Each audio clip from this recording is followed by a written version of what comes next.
Well, the Israeli authorities have a dilemma. There's always, after waves of attack or in the middle of them, there's this dilemma between trying to tighten the screws on the one hand, and there's always talk about a large-scale operation that might be needed in and around Jenin and other places in the West Bank, and others who believe that improving the life of Palestinians on the one hand and giving the Palestinian Authority some more tools to convince people to turn away from violence is the better way to go. So I don't know which of the two will be decided.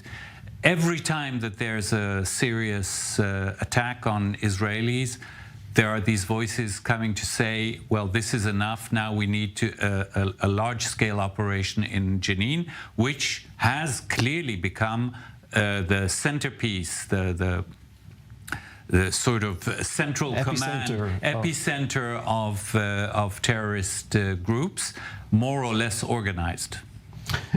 Going back to the protests, the Israeli Knesset, the parliament, is in recess. They had passed that legislation regarding the reasonableness clause, but obviously much greater topics are still on the agenda. Correct. Talk to us about the chances of reaching a compromise, of going back to talks.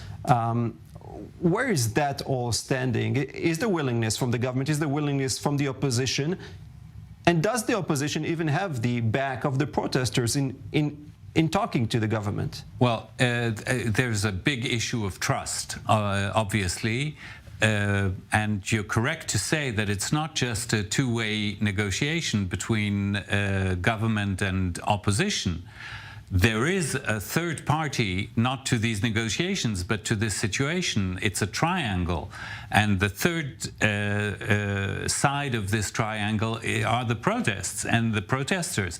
And they don't necessarily feel represented by Yair Lapid or Benny Gantz, who have been leading the negotiations under the auspices of the president.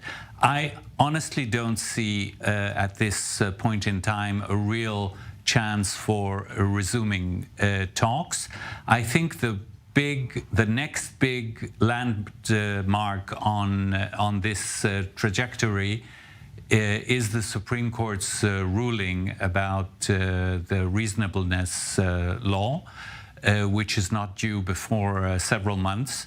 The courts are in recess too, and they will reconvene in September, and a decision is not expected before November or December.